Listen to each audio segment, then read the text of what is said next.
Je m'appelle Adrien. J'ai 34 ans et ma famille a tenté de détruire ma vie par vengeance, pour finir par détruire la leur en s'introduisant chez un parfait inconnu avec des pieds de biche. Avant de vous raconter le moment glorieux et bouleversant où ils ont réalisé leur erreur depuis l'intérieur d'une salle d'interrogatoire de police, faites-moi une faveur et dites-moi d'où vous regardez dans les commentaires ci-dessous. C'est toujours incroyable de voir jusqu'où ces histoires peuvent voyager. Très bien, allons-y. L'appel est arrivé à 2 heures du matin. Vous savez, ce genre d'appel, celui qui vous arrache à un sommeil profond où votre cœur essaie immédiatement de s'échapper de votre poitrine avant même de savoir qui c'est. La pièce était plongée dans le noir, à l'exception de la lueur agressive et pulsante de mon téléphone sur la table de chevet.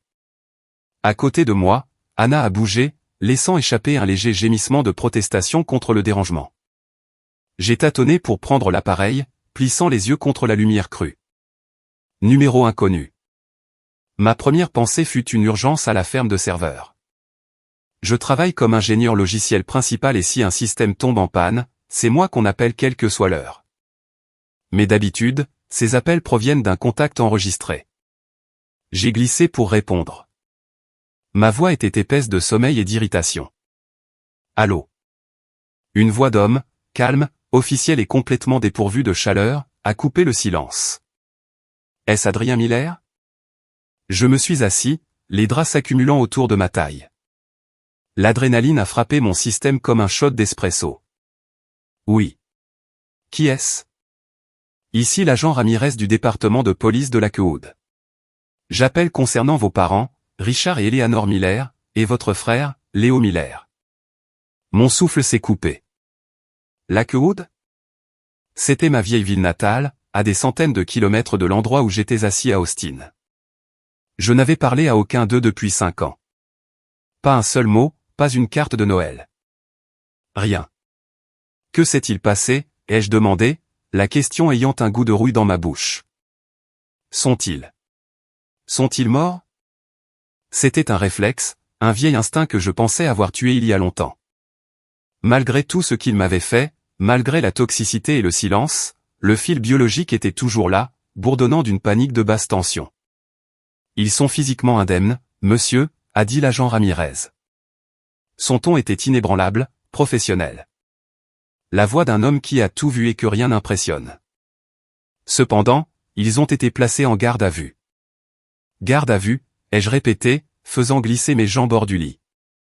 Le sol était froid contre mes pieds nus. Pourquoi?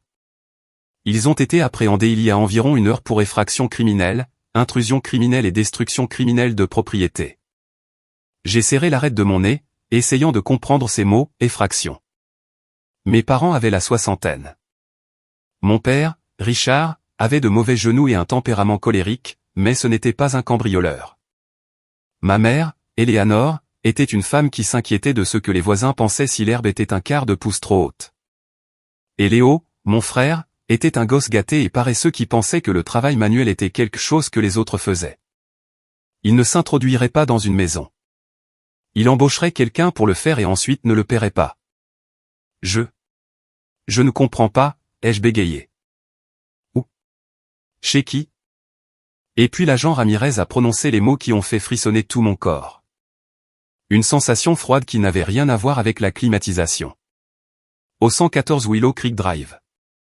Les suspects ont insisté sur le fait qu'ils entraient dans la propriété de leur fils. Ils étaient assez bruyants à ce sujet pendant leur détention. Cependant, l'actuelle propriétaire, une madame Evelyn Gable, a déclaré qu'elle ne les avait jamais vus de sa vie. C'est elle qui a appelé le 911 depuis sa salle de bain verrouillée pendant qu'il détruisait son salon. 114 Willow Creek Drive. Ma maison. Ou du moins c'était ma maison. Une étrange sensation de froid m'envahit. Ce n'était ni de l'appréhension ni de la peur. C'était quelque chose de tout à fait différent. Quelque chose de vif et de clair et d'une finalité dévastatrice. C'était la sensation d'un piège qui se referme. Mais ce n'était pas moi qui avais la jambe dans les mâchoires de métal. Je me suis levé et j'ai marché jusqu'à la fenêtre de mon appartement, regardant les lumières scintillantes d'Austin. « Monsieur Miller, êtes-vous toujours là ?» a demandé l'agent. « Je suis là », dis-je. Ma voix était calme maintenant, le sommeil complètement disparu. « J'écoute. » Compte tenu de la gravité des dégâts, les estimations préliminaires sont d'environ 40 000 $. Et le fait qu'ils aient revendiqué une relation familiale avec le propriétaire aux agents intervenants, nous avons besoin que vous veniez ici. Ils exigent de vous parler. Ils affirment que vous allez régler tout ce désordre. J'ai failli rire. Un son amer et rauque qui est resté coincé dans ma gorge. Bien sûr qu'ils le pensaient. Ils pensaient que j'étais leur filet de sécurité. Ils pensaient que j'étais leur homme à tout faire. Ils pensaient que le monde fonctionnait comme ils voulaient qu'il fonctionne parce qu'ils étaient les Miller et que j'étais juste Adrien, la ressource à exploiter. Je serai là, dis-je. C'est 4 heures de route. Gardez-les séparés si vous le pouvez. Nous l'avons déjà fait, monsieur. Conduisez prudemment. La ligne est devenue silencieuse. Anna était assise maintenant. La couette tirée jusqu'à son menton. Ses cheveux noirs étaient en bataille, ses yeux grands ouverts d'inquiétude. Adrien, qu'est-ce que c'est? Qui était-ce? Je me suis tourné vers elle et pour la première fois depuis des semaines. Le nœud d'anxiété qui vivait dans mon plexus solaire avait disparu. C'était la police de Lakewood. Ma famille. Ils ont cambriolé la maison. La main d'Anna a volé à sa bouche. Oh mon Dieu, tu vas bien?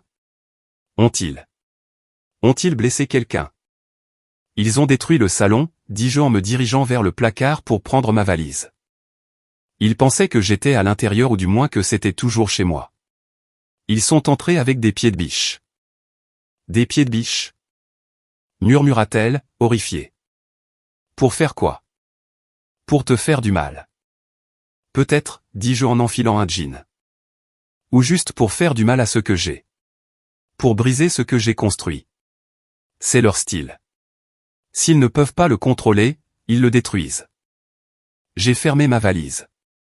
Mais voilà, Anna. Ils ne se sont pas introduits chez moi. Une lente prise de conscience a éclairé son visage. Elle savait. Elle était la seule à connaître l'ampleur totale des mouvements secrets frénétiques que nous avions faits le mois dernier. Un petit sourire triste a effleuré ses lèvres. Madame Gable. Madame Gable, ai-je confirmé. Ils ont terrorisé une veuve âgée parce qu'ils étaient trop aveuglés par la cupidité et la rage pour vérifier les registres immobiliers. Je me suis dirigé vers le lit et j'ai embrassé son front. Je dois y aller. Je dois aller jusqu'au bout. C'est ça, Anna. C'est la fin. Fais attention, dit-elle en me prenant la main et en la serrant fort. Ne les laisse pas te ramener. N'oublie pas que tu ne leur dois rien. Pas un seul centime. Pas une seule minute de ta paix. Je sais, dis-je. Et pour la première fois de ma vie, je le croyais vraiment. Le trajet jusqu'à Lakewood fut un flou de lumière d'autoroute et de tronçons sombres de l'autoroute inter-État du Texas. Je n'ai pas écouté la radio. J'ai juste écouté le bourdonnement des pneus sur l'asphalte, laissant mon esprit rejouer les événements qui nous avaient conduits ici. C'était une tragédie, vraiment, une farce shakespearienne d'arrogance et de stupidité.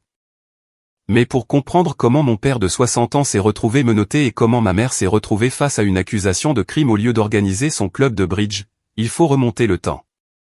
Il faut comprendre la dynamique. Il faut comprendre l'argent. Le plus important, il faut comprendre l'enfant prodige. Je me suis garé sur le parking du poste de police de Lakewood juste au moment où le soleil commençait à teinter le ciel oriental d'un gris pâle et maladif. Le bâtiment était une forteresse de briques trapues, peu accueillante et froide. J'ai garé ma voiture, une berline raisonnable et fiable, rien à voir avec les locations flashy que Léo aimait exhiber, et j'ai pris une grande inspiration. L'air sentait le béton humide et la pluie imminente. Je suis entré dans le hall, les lumières fluorescentes bourdonnant au-dessus. L'agent Ramirez m'a rencontré à la réception. Il avait l'air fatigué, une tasse de café en polystyrène à la main. C'était un homme imposant, solide, avec des yeux qui m'ont évalué en une fraction de seconde. « Monsieur Miller, c'est moi, dis-je. Merci d'être venu si rapidement. Ça a été une nuit intéressante. Où sont-ils? Salle d'interrogatoire B. Ils ont renoncé à leur droit de garder le silence de manière assez libérale, a dit Ramirez sèchement.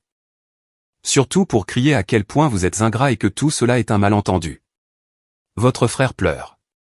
Votre père menace de poursuivre le département. Ça a l'air juste, dis-je. Et Madame Gable? Le visage de Ramirez s'est durci. Elle est très choquée. Son fils est avec elle maintenant. C'est une femme coriace, mais avoir 3 personnes qui défoncent votre porte-fenêtre à 1h du matin avec des armes. Ça laisse des traces. Elle veut porter plainte. Elle parle d'une action civile pour les dommages et le stress émotionnel. Son avocat est déjà au téléphone. Bien, dis-je. Elle devrait. Ramirez a incliné la tête, m'étudiant. Vous ne semblez pas surpris. Je ne le suis pas, dis-je. Je suis juste fatigué. Eh bien, ils vous attendent. Ils semblent penser que vous pouvez agiter une baguette magique et faire disparaître les crimes. Ils n'arrêtent pas de parler d'affaires de famille. J'ai laissé échapper un court rire sans humour. Agent Ramirez, les personnes dans cette pièce ont cessé d'être ma famille il y a 5 ans. Aujourd'hui, je ne suis qu'un témoin de leur autodestruction. Ramirez a hoché la tête lentement. Par ici, il m'a conduit dans un couloir stérile, le linoléum grinçant sous mes chaussures. Nous nous sommes arrêtés devant une porte lourde avec une petite fenêtre renforcée. Regardez, a-t-il dit. J'ai avancé et j'ai regardé à travers la vitre. Ils étaient là. Mon père, Richard, affalé sur une chaise en métal, le visage rouge d'effort et de colère, son coûteux polo déchiré à l'épaule. Ma mère Éléanore, le visage strié de larmes de mascara, se rongeant nerveusement les cuticules. Et Léo, mon frère Léo, il était recroquevillé dans le coin, la tête dans les mains, se balançant d'avant en arrière. Il semblait petit. Il semblait pathétique. Et ils n'avaient absolument aucune idée que le piège dans lequel ils étaient tombés était de leur propre fabrication. Pour vraiment comprendre pourquoi je n'ai ressenti aucune pitié en regardant mes parents derrière cette vitre, il faut comprendre la chronologie. Il faut remonter le temps de 5 ans. J'avais 29 ans alors, travaillant comme ingénieur logiciel junior. Pendant cette longue année, depuis la fin de mes études, j'avais vécu comme un moine. Pendant que mes amis partaient en voyage à Cabo ou achetaient de nouvelles voitures, je conduisais une Honda Civic de 10 ans avec un pare-choc fissuré et un lecteur de cassettes qui ne jouait qu'une seule face. Je prenais un sandwich au jambon pour le déjeuner tous les jours. Mon appartement était une boîte à chaussures dans un quartier douteux de la ville où les sirènes étaient ma berceuse. J'ai fait tout cela pour une seule raison, un acompte. Je voulais une maison, pas seulement un bâtiment, mais une forteresse.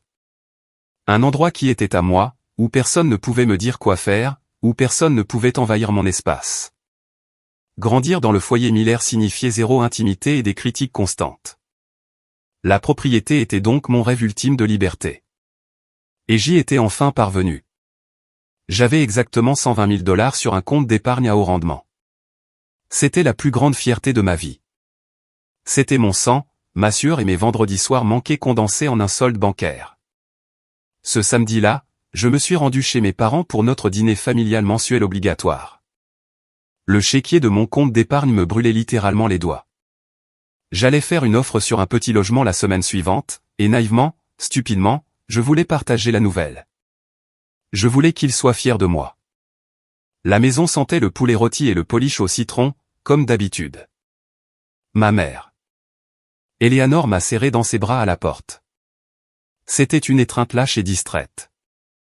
Ses yeux cherchaient déjà par-dessus mon épaule, cherchant la véritable star du spectacle. Léo est-il déjà là, a-t-elle demandé en me relâchant. Salut, maman. Contente de te voir aussi, dis-je, réprimant un soupir. Non, je ne l'ai pas vu. Mon père, Richard, était dans son fauteuil en train de regarder du golf. Il m'a grogné un signe de reconnaissance. Adrien conduit toujours cette vieille épave. Elle me mène de A à B, papa, dis-je en entrant dans le salon. C'est une horreur dans l'allée, a-t-il marmonné. Les voisins parlent. 20 minutes plus tard. La porte d'entrée s'est ouverte brusquement. Léo est arrivé. Léo avait 31 ans, 2 ans de plus que moi, mais il possédait la maturité émotionnelle d'un adolescent. C'était l'enfant prodige. Il avait le charme, le sourire, la chevelure, et un cimetière de projets de devenir riche rapidement qui avait échoué, que mes parents avaient joyeusement financé. Il est entré vêtu d'un costume sur mesure qui coûtait plus cher que ma voiture. Faisant tourner un trousseau de clés sur son doigt. Désolé d'être en retard, les gars, a-t-il annoncé, sa voix retentissante. J'ai eu une réunion avec des investisseurs. De grandes choses se passent. Énorme. Ma mère a pratiquement couru vers lui, son visage s'illuminant d'une manière qu'il ne faisait jamais pour moi. Oh, Léo, raconte-nous tout. Tu as faim. Nous nous sommes assis pour dîner. Le poulet rôti était sec, mais personne ne l'a remarqué parce que Léo tenait la vedette. Alors, dit Léo, se penchant en arrière et prenant une gorgée de vin. Vous savez que j'étudiais la prochaine grande vague technologique, n'est-ce pas? La crypto est morte. L'avenir, c'est la propriété numérique distincte combinée à des sources de protéines durables. J'ai failli m'étouffer avec une pomme de terre. Quoi? C'est un projet NFT soutenu par l'élevage de grillons, a dit Léo, ses yeux fous d'une intensité maniaque que je connaissais trop bien. Nous vendons des jetons numériques de grillons individuels. Les gens les achètent. Nous élevons les grillons, fabriquons de la farine riche en protéines, et les détenteurs de jetons obtiennent un pourcentage du rendement. C'est l'avenir de l'alimentation et de la finance, tout en un. Je l'ai regardé. Léo, ça a l'air fou et comme une pyramide de Ponzi. Tu n'as juste pas la vision, Adrien. Léo a claqué, son sourire disparaissant. Tu es un travailleur, tu codes tes petites lignes et tu reçois ton petit salaire. Je suis un entrepreneur. Je bâtis des empires. Exactement. Mon père a renchéri, me pointant du doigt avec sa fourchette. Ton frère a de l'ambition, Adrien. Tu pourrais apprendre quelque chose de lui. J'ai mordu ma langue. De l'ambition? Léo avait épuisé son fonds d'études, puis un prêt de 50 000 $ de nos grands-parents pour une entreprise d'eau de luxe pour chiens qui avait échoué, puis encore 20 000 de nos parents pour une application censée révolutionner l'industrie des parapluies. Quoi qu'il en soit, a poursuivi Léo, sa voix s'adoucissant en une sincérité répétée. Le closing pour les partenaires fondateurs est lundi. J'ai l'équipe. J'ai les droits fonciers sécurisés. J'ai juste besoin du capital de démarrage pour l'infrastructure du serveur et le stock initial de reproducteurs. Combien? A demandé ma mère, sa voix tremblante d'excitation. 120 000 $, a dit Léo, le chiffre est resté suspendu dans l'air, aspirant tout l'oxygène de la pièce. Mais 120 000 $. Je me suis figé. J'ai regardé Léo. Il me regardait directement. Il savait. Je ne sais pas comment. Peut-être qu'il a vu un relevé bancaire que j'avais laissé traîner. Peut-être qu'il a juste deviné en fonction de la façon dont je vivais à l'économie, mais il savait. C'est beaucoup d'argent, mon fils. Mon père a dit, fronçant les sourcils. Nous sommes un peu à court après le dernier investissement. Je sais, papa, dit Léo, et puis il a tourné son sourire charmeur vers moi. Mais Adrien non. Ma mère s'est tournée vers moi.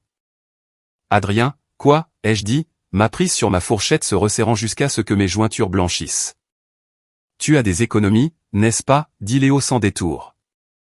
Tu as thésaurisé ce salaire pendant des années, vivant dans cette décharge, conduisant cette épave. Tu dois avoir une belle pile d'argent qui ne fait rien. Ça ne fait pas rien, dis-je, ma voix basse. C'est pour une maison. J'achète une maison la semaine prochaine. Une maison? Léo a raillé. L'immobilier est un investissement de dinosaure. Adrien, c'est une croissance exponentielle. Nous parlons de rendement multiplié par 10 en 6 mois. Tu mets l'argent, je bâtis l'entreprise, et je t'achète 2 maisons pour Noël. Non, dis-je. Le silence qui a suivi était lourd et dangereux. Excuse-moi, a dit mon père, posant son verre brusquement. J'ai dit, non, ai-je répété, regardant mon père dans les yeux. Je n'investis pas dans les NFT de grillons, papa. J'achète une maison. C'est mon argent. Je l'ai gagné. Ma mère a tendu la main à travers la table. Son visage se contorsionnait en un masque de supplication qui a rapidement viré à la manipulation. Adrien, chéri, pense à la famille. Ton frère a besoin de cette chance. C'est sa grande opportunité. Tu sais à quel point il a essayé. Il n'a pas essayé fort, ai-je répliqué. La colère a finalement débordé. Il a joué fort. Il a gaspillé chaque centime que vous lui avez jamais donné. Je ne vais pas jeter mes économies dans un brasier. Ce n'est pas les jeter, a crié Léo, claquant sa main sur la table. C'est un investissement. Pourquoi es-tu toujours si jaloux de moi? Tu ne peux pas me voir réussir. J'adorerais te voir réussir, Léo, dis-je calmement. Je ne paierai juste pas pour ton échec. Mon père s'est levé. C'était un homme imposant, et il utilisait sa taille pour intimider. Ça suffit, Adrien. C'est assez. J'ai accepté, dis-je en me levant aussi. Je pars. Si tu franchis cette porte avec cet argent, a tonné mon père, son visage devenant d'un violet dangereux. Tu tournes le dos à cette famille. Nous nous entraidons. C'est ce que font les Miller. Si tu es trop égoïste pour aider ton frère à réaliser ses rêves, alors tu ne mérites pas de faire partie de cette famille. Je les ai regardés, vraiment regardés. J'ai vu ma mère qui soutenait un narcissique. J'ai vu mon père qui me harcelait pour soutenir son fils préféré. Et j'ai vu Léo me regarder avec une pure arrogance, attendant que je cède comme je l'avais toujours fait. L'argent est pour Léo, a dit mon père, sa voix tombant en grognement. Transfère-le-lui lundi ou ne reviens pas pour Noël. N'appelle pas. Tu es mort pour nous. Ce fut un choc de l'entendre dit si clairement. Le prix de leur amour était exactement de 120 000 $. C'était une transaction et c'était une mauvaise affaire. J'ai regardé mon père. Tu es sérieux? Tu me rejettes pour de l'argent. Je te rejette pour la loyauté, a-t-il craché. Quelque chose en moi a cédé. Mais ce n'était pas un craquement de brisure. C'était le claquement d'une chaîne qui se brise. Je me sentais plus léger. D'accord, dis-je. D'accord. Ma mère a cligné des yeux, confuse. D'accord, tu vas le faire. Non, dis-je, d'accord, j'ai fini. Si tel est le prix de cette famille, je ne peux pas me le permettre. Et franchement, je ne veux pas l'acheter. J'ai jeté ma serviette sur la table. Bonne chance avec les grillons, Léo. Je me suis retourné et j'ai marché vers la porte. J'ai entendu ma mère commencer à gémir. Un son fort et théâtral destiné à me culpabiliser pour que je m'arrête. J'ai entendu mon père crier des menaces concernant mon héritage, sur la façon dont je reviendrais en rampant lorsque j'échouerais. Je ne me suis pas arrêté. Je suis sorti dans l'air frais de la nuit, je suis monté dans ma vieille Honda et je suis parti. J'ai acheté ma maison la semaine suivante. J'ai changé mon numéro de téléphone la semaine d'après, et pendant 5 ans, j'ai été un fantôme pour eux. Je pensais être libre. Je n'avais pas réalisé que les personnes toxiques sont comme des mauvaises herbes. Ce n'est pas parce que vous les coupez que vous avez les racines. Et les racines poussaient sous terre, attendant le bon moment pour m'étrangler à nouveau. 5 ans, c'est long. En 5 ans, on peut reconstruire une vie. Et c'est exactement ce que j'ai fait.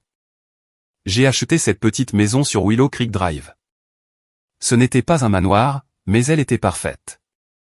2 chambres, un grand chêne dans la cour avant, et un garage où je pouvais enfin installer un atelier de menuiserie. J'ai passé mes week-ends à poncer des parquets et à peindre des murs.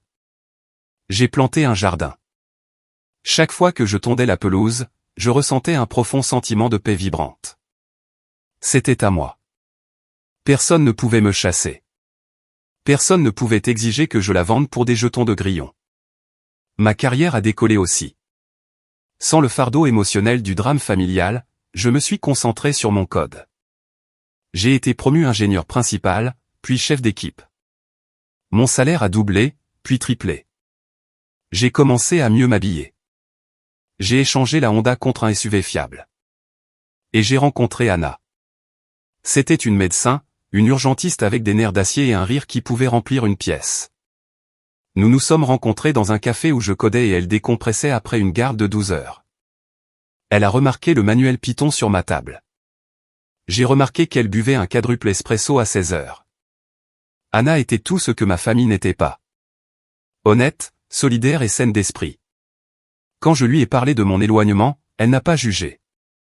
Elle a juste tenu ma main et a dit, « La famille, c'est ce que tu choisis, Adrien. » Nous étions heureux.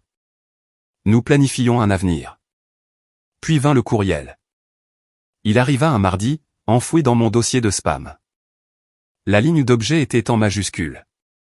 Urgence vie ou mort. C'était de ma mère. Mon doigt plana au-dessus du bouton de suppression. J'aurais dû appuyer dessus.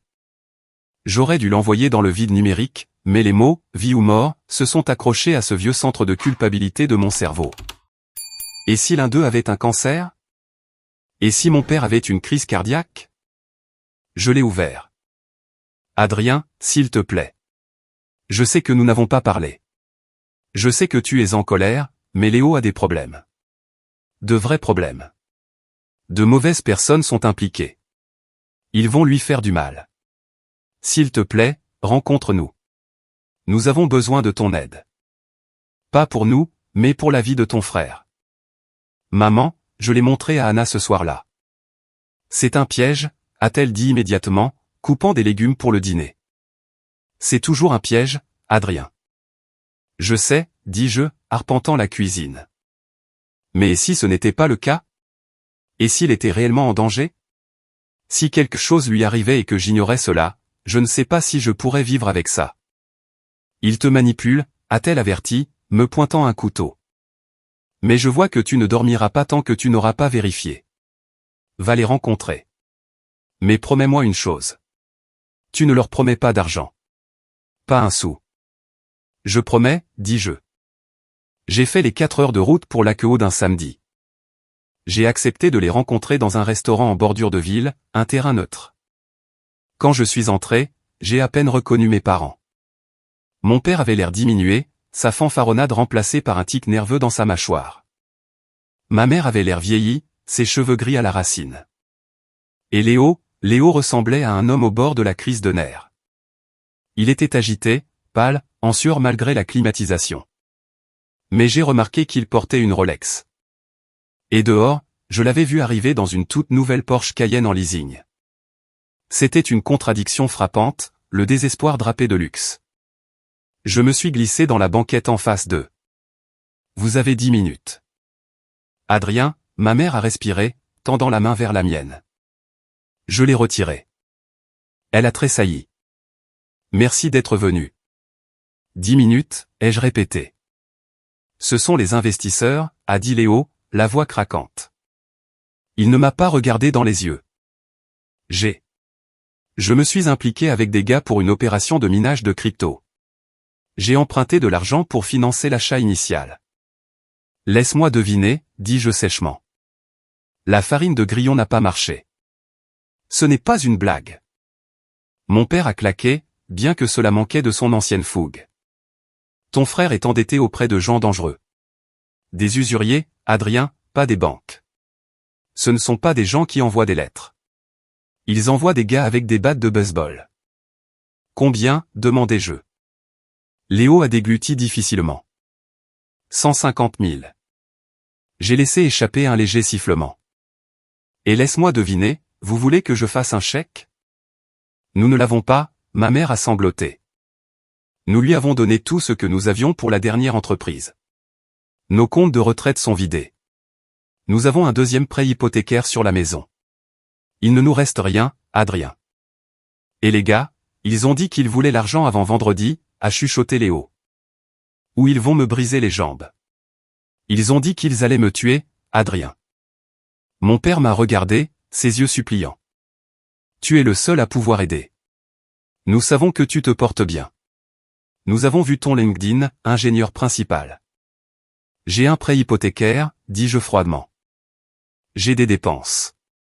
Je n'ai pas 150 000 $ en espèces. Mais tu as la maison, dit mon père. Et voilà, le virage. La maison sur Willow Creek, mon père a continué, sa voix retrouvant une force désespérée. Les valeurs immobilières ont grimpé en flèche dans ce quartier. Tu dois avoir au moins 200 000 $ de capitaux propres maintenant. Si tu la vends ou si tu contractes un prêt hypothécaire. Tu veux que je vende ma maison, ai-je demandé, ma voix dangereusement calme. La maison que j'ai construite, la maison où je vis pour payer les dettes de jeu de Léo. Ce n'est pas du jeu, a crié Léo. C'était des affaires et c'est ma vie. Adrien, vas-tu accorder plus de valeur à un tas de briques qu'à la vie de ton frère? J'ai regardé Léo. J'ai vu la Rolex à son poignet. Vends la montre, dis-je. Léo a couvert son poignet instinctivement. Ça? C'est une fausse. Ça ne vaut rien. Vends la Porsche dans laquelle je t'ai vu arriver. C'est un leasing, a-t-il crié. Je ne peux pas la vendre. Alors tu as un problème, dis-je en me levant de la banquette. Mais c'est ton problème, pas le mien. Adrien. Ma mère s'est levée, attrapant ma manche. Comment peux-tu être si cruel? C'est ton frère. Ils vont le tuer. S'ils sont de vrais criminels, va voir la police, dis-je en la repoussant. Entre en protection des témoins. Mais je ne vends pas ma maison. Je ne me mets pas en feu pour te garder au chaud. Pas encore. Salaud égoïste. Mon père a hurlé, faisant tourner les têtes dans le restaurant. Je le savais. Je savais que tu étais pourri. Tu laisserais ton frère mourir juste pour garder ton précieux argent. Je laisserai mon frère faire face aux conséquences de ses propres actions, ai-je corrigé. Il y a une différence. J'ai jeté un billet de 20 $ sur la table pour le café que je n'avais pas bu. Ne me contactez plus. Si vous vous présentez chez moi, j'appellerai les flics. Je suis sorti, mon cœur battant la chamade. Je me sentais mal, non pas parce que je me sentais coupable, mais parce que je réalisais l'étendue de leur délire. Ils croyaient vraiment que j'existais uniquement pour servir Léo. Je pensais que c'était la fin. Je pensais avoir tracé la ligne. J'avais tort. Je n'avais pas tracé une ligne. J'avais déclaré la guerre et ils étaient sur le point de lancer une offensive qui ferait passer les 5 dernières années pour un pique-nique. Le harcèlement a commencé 48 heures plus tard. D'abord, ce furent les appels téléphoniques, des dizaines, de mes parents, de Léo, de numéros bloqués. Ils laissaient des messages vocaux allant de supplications en larmes, « Maman veut juste que la famille se retrouve », à une rage vitriolique, « Tu pourriras en enfer pour ça ». J'ai bloqué tous les numéros, mais ils ont continué à acheter des téléphones jetables. Puis ils se sont présentés. Je travaillais à la maison un jeudi quand j'ai vu une voiture s'arrêter de l'autre côté de la rue. C'était l'ancienne berline de mes parents. Ils ne sont pas venus à la porte. Ils se sont juste assis là à regarder. C'était une tactique psychologique purement conçue pour me déstabiliser. Ça a marché. J'ai fermé les stores, l'estomac noué. Ce soir-là, j'ai trouvé une note scotchée à ma porte d'entrée. Elle était écrite au marqueur noir épais. La famille est tout. Tu le regretteras. J'ai appelé la ligne de police non urgente pour déposer une plainte pour harcèlement. Ils ont pris une déclaration mais ont dit qu'à moins d'une menace directe de violence ou de dommages matériels, il n'y avait pas grand-chose qu'ils puissent faire contre des gens se garant dans une rue publique. Le lendemain, la guerre s'est déplacée sur mon lieu de travail. J'étais en pleine revue de code quand David, un type du marketing qui avait toujours été jaloux de ma promotion, est passé devant mon bureau. Il avait un sourire suffisant plaqué sur le visage.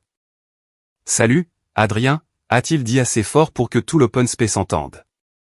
Les RH viennent de recevoir un appel étrange. Une dame qui pleure en disant que tu abandonnes ton frère mourant et que tu lui voles son héritage. Elle a dit que c'était ta mère. Mon visage a brûlé. La pièce est devenue silencieuse. C'est une affaire personnelle, David, dis-je, ma voix tendue. Et ce n'est pas vrai. Et, mec. Pas de jugement. David a ri, levant les mains. Juste oups. Peut-être paie tes dettes pour qu'ils arrêtent de bloquer le standard de l'entreprise. Je suis allé directement au RH et j'ai expliqué la situation. Ils ont été compréhensifs, promettant de bloquer le numéro, mais le mal était fait. Mon sanctuaire, ma réputation professionnelle, était entachée par leur chaos.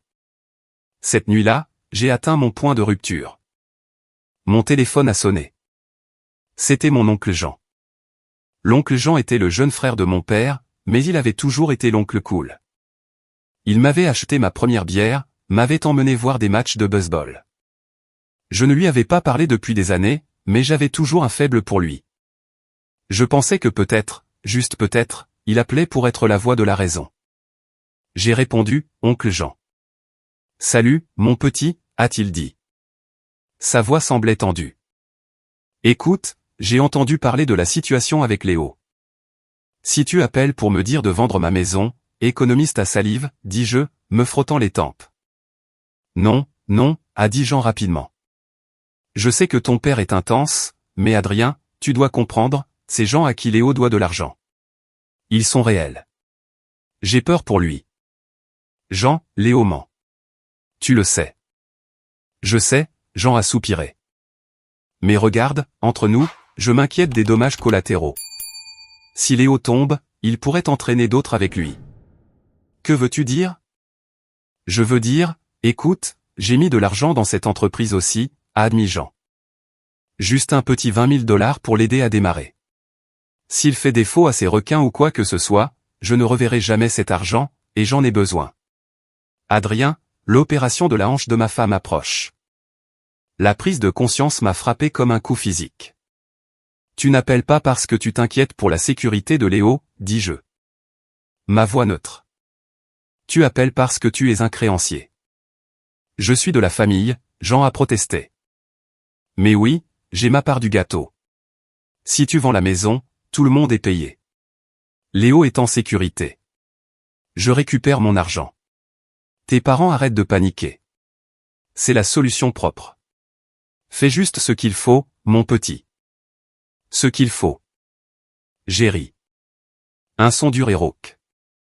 Ce qu'il faut, c'est que vous, les hommes adultes, cessiez de considérer mon compte bancaire comme votre police d'assurance. J'ai raccroché. Je me suis tenu au milieu de mon salon, la pièce que j'avais peinte, la pièce où Anna et moi regardions des films le vendredi soir, et j'ai senti les murs se refermer. Ils n'arrêteraient pas. Ils n'arrêteraient jamais. Tant que j'étais là, à leur portée, à leur vue, j'étais une cible. Anna est rentrée 1 heure plus tard. Elle a jeté un coup d'œil à mon visage et a su. Nous devons partir, dis-je. Je sais, dit-elle. Elle a posé son sac. Où allons-nous, Austin, dis-je. Mon entreprise y ouvre un nouveau centre. Mon patron, Monsieur Henderson, m'a offert le rôle principal il y a 1 mois. Je ne t'ai rien dit parce que je ne voulais pas nous déraciner. Mais maintenant. Maintenant, ça ressemble à un bateau de sauvetage, a dit Anna. Elle m'a serré fort dans ses bras. Faisons-le. Mais nous devons être intelligents. S'ils savent que tu vends, ils essaieront de bloquer la vente. Ils saboteront la vente ou essaieront de mettre un privilège sur la maison ou de culpabiliser les acheteurs. Nous le faisons hors marché, dis-je, le plan se formant rapidement dans mon esprit. Vente rapide, acheteur au comptant uniquement, pas de panneaux à vendre dans le jardin. Nous disparaissons dans la nuit. La semaine suivante fut un tourbillon d'opérations secrètes. J'ai contacté une agente immobilière, Carole, spécialisée dans les transactions discrètes et haut de gamme. Je lui ai dit la vérité. J'avais une situation de harcèlement, ce qui n'était pas un mensonge, et je devais vendre rapidement. Elle a trouvé Madame Gable. En 3 jours, Madame Gable était parfaite. Une veuve aisée cherchant à réduire la taille de sa maison dans un quartier tranquille. Elle a offert de l'argent, 5% en dessous du marché avec une clôture en 30 jours. J'ai accepté immédiatement. Nous avons fait nos valises en secret. Nous avons déménagé les cartons la nuit. Mais voici le coup de maître, le détail qui allait finalement conduire à la nuit des pieds de biche. Je n'ai pas complètement vidé la maison. J'ai laissé le garage plein de vieilleries. De vieilles boîtes de peinture, une tondeuse à gazon cassée, quelques taches d'huile. J'ai laissé les stores du salon tirés mais inclinés de sorte que l'on pouvait voir une lueur de lumière. J'ai mis une minuterie sur une lampe bon marché. De la rue, le 114 Willow Creek Drive avait exactement le même aspect. Il semblait occupé. Il semblait que je me tairais, refusant de céder. J'ai remis les clés à Madame Gable un vendredi matin. Le vendredi après-midi, Anna et moi traversions la frontière de l'État pour le Texas. Je me sentais plus léger que l'air. J'ai bloqué tous les numéros, supprimé mes médias sociaux et j'ai disparu. Mais le silence pour un narcissique n'est pas une limite, c'est un défi. Et comme ils ne pouvaient pas me joindre par téléphone, ils ont décidé de me joindre avec du fer. Alors que je déballais des cartons dans notre nouvel appartement à Austin, profitant du premier sommeil paisible que j'avais eu depuis des mois, la cocotte minute à la queue explosait. J'ai appris plus tard les détails grâce aux rapports de police et aux aveux, mais le tableau qu'il peignait était saisissant. Une fois que j'étais parti et silencieux, la date limite pour la dette de Léo était passée. Les investisseurs, qui n'étaient en fait que des agences de recouvrement agressives et des parents en colère comme l'oncle Jean, menaçaient de poursuites judiciaires. Léo était au bord de la faillite. La façade de l'enfant prodige s'effondrait. C'est Chloé, la femme de Léo, qui a allumé la mèche. Chloé était une femme discrète, du genre à sourire poliment au dîner et à ne pas dire grand-chose. Mais sous cette passivité se cachait une vipère. Selon l'enquête, c'est elle qui a murmuré le poison à l'oreille de ma mère. Il a probablement vendu la maison et s'est enfui avec l'argent. Chloé avait spéculé autour d'un verre de vin chez mes parents. Il est assis sur tout cet argent pendant que Léo est sur le point d'être ruiné. Ce n'est pas juste, Éléanore. C'est notre argent. Si nous ne pouvons pas l'avoir, il ne devrait pas pouvoir en profiter non plus. Si nous ne pouvons pas l'avoir, personne ne peut l'avoir. La devise des toxiques. Mon père, alimenté par le whisky et une vie d'arrogance incontrôlée, a attrapé un pied de biche dans son abri à outils. Je vais donner une leçon à ce garçon ingrat. A-t-il marmonné. Je vais démolir cette maison jusqu'à ce qu'elle ne vaille plus rien. Voyons-le la vendre, alors. Ma mère a attrapé une clé de roue. Léo, terrifié par ses créanciers et désespéré d'apaiser ses parents, a attrapé une batte de baseball. C'était une nuit sans lune. Ils se sont garés à un pâté de maison, un acte criminel délibéré. Ils ont marché jusqu'au 114 Willow Creek Drive, vêtus de vêtements sombres. Ils se sont tenus sur la pelouse. Ils ont vu la faible lumière de la lampe à minuterie que j'avais laissée. Ils ont vu les vieilleries dans le garage par la fenêtre latérale.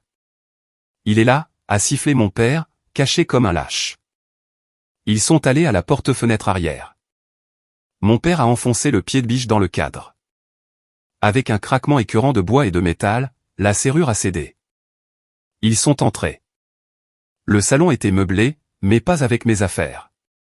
Madame Gable avait emménagé ses meubles anciens, sa collection de poupées de porcelaine, la télévision à écran plat de 60 pouces de son défunt mari. Mais dans leur rage aveugle, ma famille n'a pas remarqué la différence. Ils ont juste vu des biens. Ils ont vu les affaires d'Adrien. Mon père a balancé le pied de biche. Crash. L'écran de la télévision a implosé. Ma mère a pris la clé de roue pour la table basse en verre. La collision l'a brisé en 1 million de diamants scintillants. Léo s'est attaqué au mur. Il a balancé la batte, faisant des trous dans le placoplâtre, hurlant « C'est mon argent. C'est mon argent ». Ils ont arraché les rideaux. Ils ont renversé les étagères. Ils ont piétiné des photos encadrées, des photos des petits-enfants de Madame Gable, pensant que c'était des photos de ma vie. À l'étage, Madame Evelyne Gable s'est réveillée au son de l'apocalypse. Elle avait 72 ans. Elle vivait seule. Elle a entendu les cris, des voix masculines, une voix féminine hurlant. Elle a entendu la violence du verre qui se brise. Elle n'a pas crié. Elle n'a pas figé. Elle est sortie de son lit, a pris son téléphone portable et s'est enfermée dans la salle de bain principale. Elle s'est recroquevillée dans la baignoire et a composé le 911. Il y a des gens dans ma maison, a-t-elle chuchoté à la répartitrice, la voix tremblante. Ils détruisent tout. S'il vous plaît, dépêchez-vous. En bas, la destruction a continué pendant 8 minutes. 8 minutes de pure et simple méchanceté. Ils ont causé $40 000 de dommages. Ils ont détruit des héritages. Ils ont violé la sainteté d'un foyer de la manière la plus agressive possible. Ils reprenaient juste leur souffle, debout au milieu des ruines du salon, ressentant le coup d'adrénaline de leur justice. Quand les lumières bleues et rouges ont inondé la fenêtre d'entrée, ils n'ont pas couru. Ils étaient si délirants, si convaincus de leur droit de me discipliner qu'ils sont restés là et ont attendu la police. Lorsque l'agent Ramirez a défoncé la porte d'entrée, leur ordonnant de se jeter au sol, mon père a en fait laissé tomber le pied de biche et a hurlé « Ça va, agent. Nous réglons juste une dispute familiale. C'est la maison de mon fils. » Il criait toujours cela alors qu'il le menottait. Il criait toujours cela alors qu'il le poussait à l'arrière du véhicule de police. Ce n'est qu'une fois au poste, traité et relevé d'empreintes digitales, que la première fissure dans leur réalité est apparue. Ce n'est qu'au moment où Ramirez leur a dit que le propriétaire de la maison portait plainte et que son nom n'était pas Adrien. Et cela nous ramène au moment où je suis entré dans la salle d'interrogatoire. L'air de la salle d'interrogatoire était vicié, sentant la sueur et la peur. Le miroir s'entint refléter mon propre visage épuisé un instant avant que je ne me concentre sur les 3 personnes assises autour de la table en métal. Ramirez a ouvert la porte et je suis entré. La réaction a été immédiate. Adrien. Ma mère s'est levée brusquement de sa chaise, bien que les menottes tintant contre la table la retenaient. Oh, Dieu merci. Dis-leur. Dis à ces idiots qui nous sommes. Mon père s'est redressé, tentant de retrouver son aura patriarcale malgré sa chemise déchirée et ses entraves. Il était temps que tu te montres.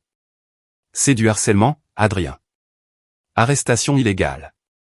Tu dois leur dire de nous libérer immédiatement. Nous te disciplinions juste. Un père a le droit de discipliner son fils. Léo m'a juste regardé, ses yeux rougis. Arrange ça, a-t-il mimé. Juste arrange ça. J'ai tiré la chaise métallique en face d'eux et je me suis assis lentement. Je n'ai rien dit pendant un long moment. Je les ai juste regardés. J'ai regardé les gens qui m'avaient élevé, les gens qui étaient censés me protéger, et je n'ai rien ressenti. La peur avait disparu.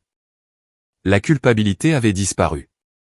Tout ce qui restait était une clarté froide et dure. Me discipliner, ai-je demandé, ma voix calme. Tu sais ce que tu as fait. Mon père a rugi, claquant son poing sur la table. Tu as abandonné ta famille. Tu as volé cet argent, les capitaux propres qui appartenaient à ton frère. Nous sommes allés à cette maison pour te montrer que tu ne peux pas te cacher de tes obligations. Nous avons détruit tes petits jouets pour te montrer ce qu'est une vraie perte. Oui. Léo a renchéri, sa voix devenant géniarde. Tu nous as forcés à faire ça, Adrien. Si tu avais juste payé la dette, rien de tout cela ne serait arrivé. J'ai regardé l'agent Ramirez, qui était appuyé contre le mur dans le coin, les bras croisés, regardant le spectacle. Il m'a fait un signe de tête à peine perceptible. Je me suis retourné vers mon père. Tu as raison sur une chose, papa, dis-je. Tu as détruit beaucoup de choses ce soir. La police a dit que les dommages s'élevaient à près de 40 000 $. Cette télévision antique, la collection de porcelaine, le placoplâtre sur mesure. L'assurance couvrira. Mon père a ricané. Ne sois pas si dramatique. Laisse juste tomber les accusations et nous rentrerons à la maison. Je ne peux pas laisser tomber les accusations, dis-je. Comment ça, tu ne peux pas, ma mère a hurlé. Tu es notre fils. Tu dois. Je me suis penché en avant, posant mes mains sur la table métallique froide. Je voulais m'assurer qu'ils entendaient chaque syllabe. Je ne peux pas laisser tomber les accusations, dis-je. Parce que je ne suis pas la victime. Ils ont cligné des yeux. Un silence confus est tombé sur la pièce. Quoi, a demandé Léo stupidement. Vous ne vous êtes pas introduit chez moi, dis-je. J'ai vendu le 114 Willow Creek Drive il y a 3 semaines. Je n'y vis pas. Je n'en suis pas propriétaire. Je ne possède pas un seul objet à l'intérieur de cette maison. La couleur s'est drainée du visage de mon père si vite qu'on aurait dit un rideau qui tombe. Sa bouche s'est ouverte et fermée, mais aucun son n'est sorti. Tu l'as vendu, murmura ma mère. Vente hors marché, vente au comptant, ai-je expliqué sans pitié, à une charmante femme nommée Madame Evelyn Gable. C'est une veuve de 72 ans. C'est elle qui se cachait dans la salle de bain pendant que vous brisiez la télévision de son mari avec un pied de biche. C'est elle qui a appelé le 911 parce qu'elle pensait qu'elle allait être assassinée par un gang de lunatiques. Non. Léo a gémi. Non, non, non. Oui, dis-je. Vous n'avez pas discipliné votre fils. Vous avez commis une effraction criminelle et un vandalisme aggravé contre une parfaite inconnue, une femme âgée vulnérable, et elle porte plainte, pleinement. Mais nous avons dit à la police que c'était votre maison, mon père a balbutié, la sueur commençant à perler sur son front. Nous avons admis que nous étions là pour détruire ma propriété, j'ai fini pour lui. Oui, vous l'avez fait. Vous avez avoué l'intention du crime sur bande, mais le crime que vous avez réellement commis est bien pire. Adrien, tu dois nous aider. Ma mère a commencé à pleurer. Mais cette fois, ce n'était pas le faux cri manipulateur. C'était le hurlement terrifié d'une femme voyant sa vie s'achever. Il parle de prison. Des années en prison. Je sais, dis-je. L'effraction criminelle entraîne une peine minimale obligatoire dans cet État, surtout compte tenu de la valeur des dommages. Appelle-la. Mon père a supplié. Sa fierté s'était complètement évaporée. Appelle cette Madame Gable. Paie-la. Utilise ton argent. Donne-lui tout ce qu'elle veut pour qu'elle retire la plainte. Tu as de l'argent, Adrien. Sauve-nous. Je me suis levé. La chaise a raclé bruyamment le sol. Non, dis-je. Quoi? J'ai dit, non, mon argent est pour ma famille. J'ai dit, regardant chacun d'eux à tour de rôle, et vous avez clairement fait comprendre il y a 5 ans que je ne fais pas partie de la vôtre. Vous m'avez dit que si je ne payais pas pour Léo, j'étais mort pour vous. Eh bien, j'honore vos souhaits.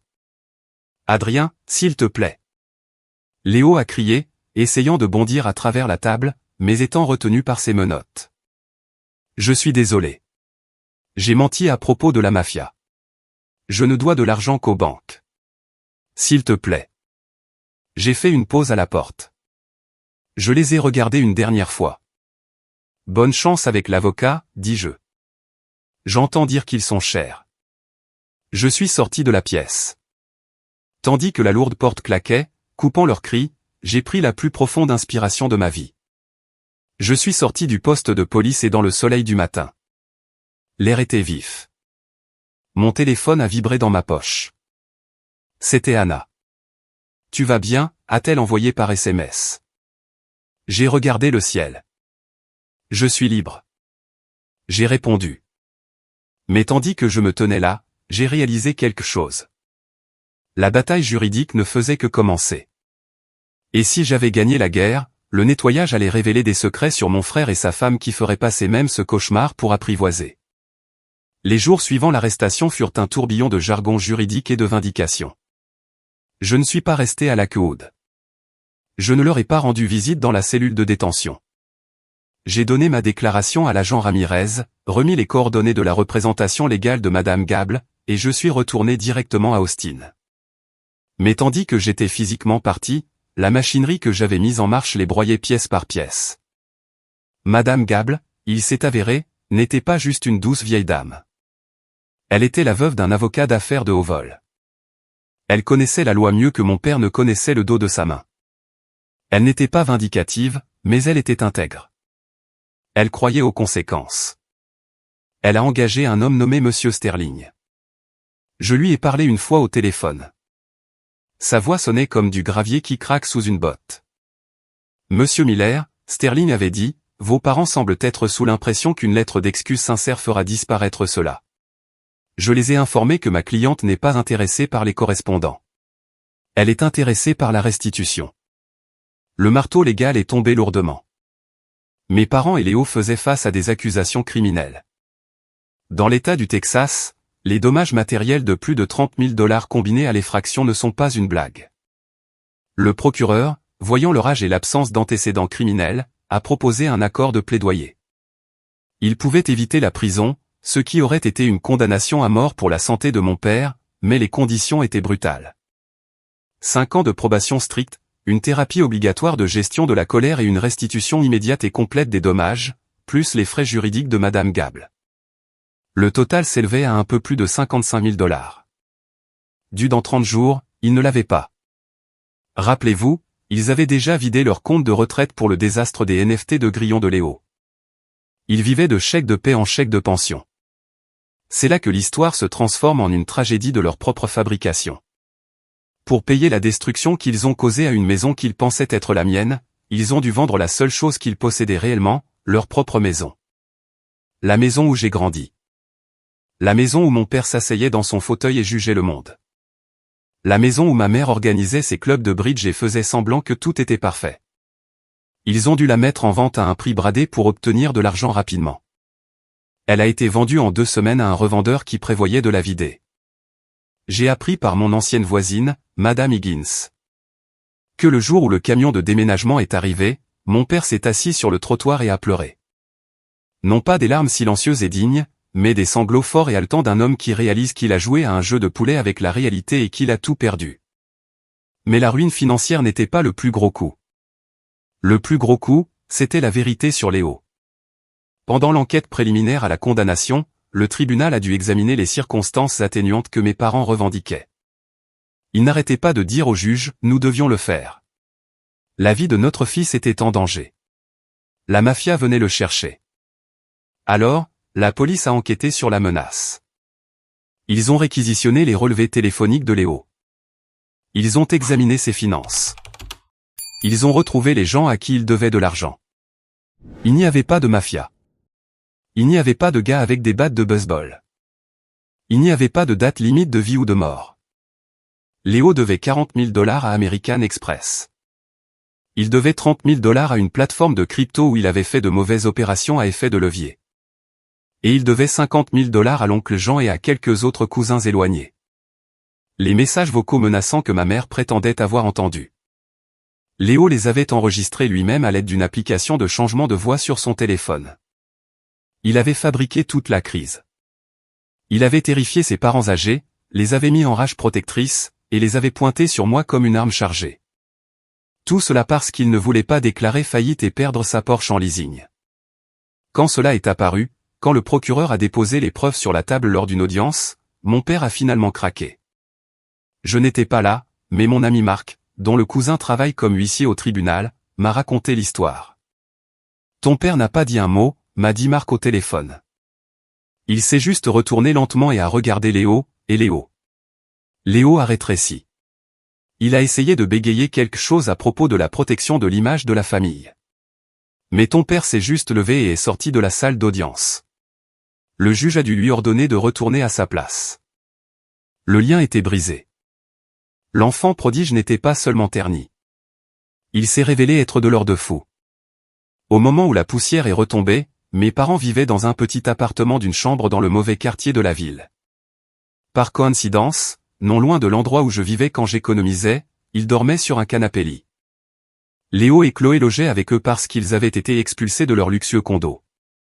Imaginez ce foyer pour des personnes amères et brisées entassées dans 55 mètres carrés, étouffant sous le poids de leurs propres ressentiments. Mon père qui réalisait qu'il avait renié le mauvais fils. Ma mère qui essayait de maintenir la paix dans une zone de guerre. Léo, dépouillé de ses mensonges. Et Chloé, regardant tout cela avec des yeux froids et calculateurs. Je ne m'en suis pas réjoui. Je n'ai pas ressenti de frisson de victoire. J'ai juste ressenti un profond sentiment de soulagement de ne pas être dans cette pièce avec eux. J'étais à Austin. Je me réveillais à côté d'Anna.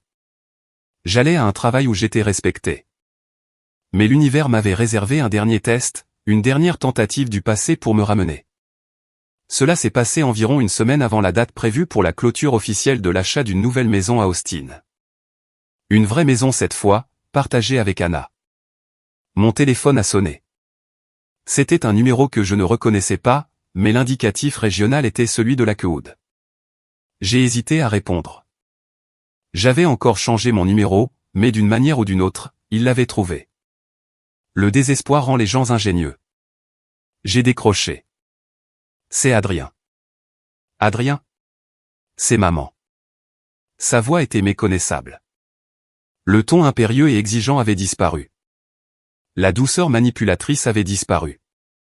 C'était un son creux et grattant, comme des feuilles sèches glissant sur le trottoir. Salut, maman, dis-je. Mon pouls n'a pas accéléré. Mes mains n'ont pas tremblé. J'étais calme. Nous avons perdu la maison, dit-elle. J'ai entendu, ai-je répondu. Ton père, il ne va pas bien. Il reste juste assis sur la chaise. Il ne mange pas. Le médecin dit que c'est de la dépression. Peut-être une démence précoce causée par le stress. Elle a fait une pause, attendant que je remplisse le silence d'inquiétude. Je suis resté silencieux. Nous vivons avec Léo et Chloé, a-t-elle continué, l'humiliation transparaissant à travers le téléphone. Mais ça ne marche pas, Chloé. Elle est difficile. Elle crie après ton père parce qu'il respire trop fort. Et Léo. Léo ne fait que jouer aux jeux vidéo toute la journée. Il ne cherche pas de travail. Ça a l'air difficile, dis-je d'un ton neutre. C'est impossible, a-t-elle murmuré. Nous ne pouvons pas rester ici, Adrien. Nous devons trouver notre propre logement, juste un petit appartement, un studio, n'importe quoi. Mais avec les paiements de restitution qui saisissent la pension de ton père, nous ne pouvons pas nous permettre la compte. Nous ne pouvons même pas nous permettre les frais de dossier. Je savais ce qui allait arriver. Nous avons besoin de 5 000 $, dit-elle. Juste un prêt. Je promets que nous te rembourserons. S'il te plaît, Adrien. C'est ton père. Je suis ta mère. Nous dormons sur un matelas par terre. Mon dos. Je ne peux plus le faire. Cela aurait été si facile. J'avais l'argent. 5000 $ n'étaient rien pour moi maintenant. Je pouvais faire le chèque sans même le ressentir. Cela apaiserait leur souffrance. Ce serait la bonne chose à faire pour un bon fils. Mais ensuite, je me suis souvenu du pied de biche. Je me suis souvenu du message, la famille et tout. Tu le regretteras. Je me suis souvenu du restaurant où mon père m'avait dit que j'étais mort pour lui parce que je ne financerais pas une arnaque. Si je leur donnais de l'argent maintenant, je ne les aidais pas. Je leur apprenais qu'il n'y avait pas de conséquences finales. Je leur apprenais que s'ils me faisaient assez de mal, je finirais par les payer pour qu'ils s'arrêtent. Maman, dis-je. Oui. Sa voix s'est élevée, pleine d'espoir. Te souviens-tu de ce que papa m'a dit à table il y a 5 ans quand j'ai refusé de donner mes économies à Léo? Adrien, c'était. Nous étions en colère. Nous ne le pensions pas. Il a dit, tu ne fais plus partie de cette famille. Il a dit que j'étais mort pour vous. S'il te plaît, elle sanglotait. Ne fais pas ça. Je ne fais rien, dis-je doucement. Je respecte juste votre décision. Vous avez tracé la ligne. Vous avez fixé les conditions. Vous avez choisi Léo. Vous avez tout misé sur Léo. Et maintenant, vous devez vivre avec Léo. Il nous détruit, a-t-elle gémi. Il vous a détruit il y a longtemps, maman, dis-je. Vous lui avez juste donné le marteau. Je ne peux pas vous sauver des gens que vous avez choisi d'être. Je vous souhaite le meilleur. Vraiment, mais je ne suis pas votre plan de retraite, et je ne suis pas votre filet de sécurité. Adrien, n'ose pas raccrocher. Si tu raccroches, J'ai appuyé sur le bouton rouge. La ligne est devenue silencieuse. J'ai regardé le téléphone pendant longtemps. Puis je suis allé dans les réglages et j'ai bloqué le numéro. Je suis sorti sur le balcon. Le coucher de soleil du Texas peignait le ciel de rubans orange et violet. Anna était à l'intérieur, préparant le dîner. Je pouvais sentir l'ail et le basilic. Je n'étais pas seul. Je n'étais pas orphelin. J'étais un homme qui avait amputé un membre gangreneux pour sauver le reste du corps. Ça faisait mal, mais la guérison avait déjà commencé. 1 an plus tard, Marc est venu nous rendre visite à Austin pour la pendaison de crémaillère. Nous étions assis dans le jardin, buvant des bières fraîches. La nouvelle maison était magnifique, ouverte, aérée, pleine de lumière, sans coin sombre, sans secret. Alors, dit Marc, se penchant en arrière sur sa chaise. Tu veux le dernier épisode de l'incroyable famille Miller? J'ai souri. Vraiment? Oui, un peu. C'est le final de la série. Très bien, dis-je. Vas-y. Léo et Chloé sont divorcés, dit Marc. Finalisé la semaine dernière. Surprise, surprise, ai-je marmonné. Mais voici le clou du spectacle, Marc a souri, se penchant. Apparemment, pendant la procédure de divorce, les SMS de Chloé sont sortis. Elle ne soutenait pas seulement les mauvaises idées de Léo. Elle était l'architecte. C'est elle qui l'a poussé à simuler les menaces de la mafia. C'est elle qui a dit à tes parents que tu avais vendu la maison et que tu t'étais enfui avec l'argent juste pour les énerver. Pourquoi, ai-je demandé, stupéfait. Parce qu'elle voulait ton argent, a dit Marc. Elle savait que Léo était fauché. Elle s'est dit que s'il te faisait suffisamment pression, tu craquerais, paierais les dettes, et elle pourrait continuer à vivre son train de vie. Quand l'argent n'est pas arrivé et que tes parents sont devenus fauchés, elle a fait ses valises. Elle a pris le reste de l'argent de Léo et est retournée en Arizona avec sa sœur. Et Léo livre des pizzas. Marc a dit, je l'ai vu la semaine dernière. Il conduit une vieille Corolla de 2005. Il a l'air humble. Il a essayé de me faire signe, mais j'ai fait semblant de ne pas le voir. J'ai pris une gorgée de ma bière. L'enfant prodige livrait des pizzas dans une voiture rouillée. Les parents qui exigeaient la loyauté vivaient dans la pauvreté. Le frère qui avait été rejeté était assis dans son propre jardin, entouré d'amour et de succès. Le karma ne fonctionne pas toujours selon notre calendrier. Cela n'arrive pas toujours quand nous le voulons, mais parfois, si vous tenez bon et refusez de jouer le jeu, les pièces tombent exactement là où elles doivent être. Anna est sortie de la maison avec un plateau de collation. Elle m'a embrassé la joue et s'est assise à côté de moi. « De quoi parlez-vous, les gars » a-t-elle demandé. « De l'histoire ancienne » dis-je, lui prenant la main. Nous parlions juste de la beauté de la vue d'ici. J'ai regardé ma vie. Elle n'était pas parfaite. J'avais encore des cicatrices. J'avais encore des cauchemars parfois à propos de mon père frappant à ma porte.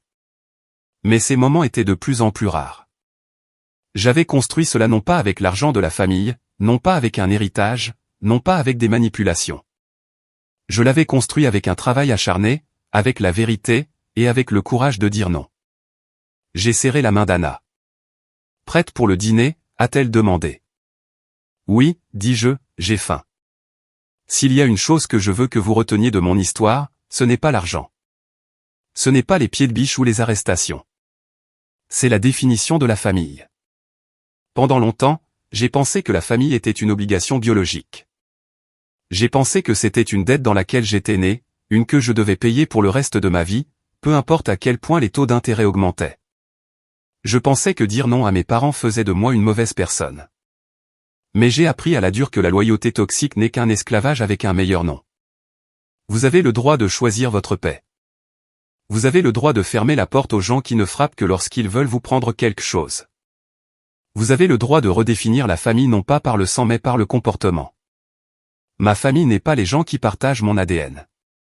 Ma famille, c'est Anna. Ma famille, c'est Marc. Ma famille, ce sont les amis qui m'ont soutenu quand je n'avais rien à offrir que moi-même. Cela m'a coûté cher d'apprendre cela. Cela m'a coûté ma maison d'enfance, ma relation avec mon frère, et des années de chagrin. Mais en me tenant ici aujourd'hui, libre et heureux, je peux vous dire que cela en valait chaque centime.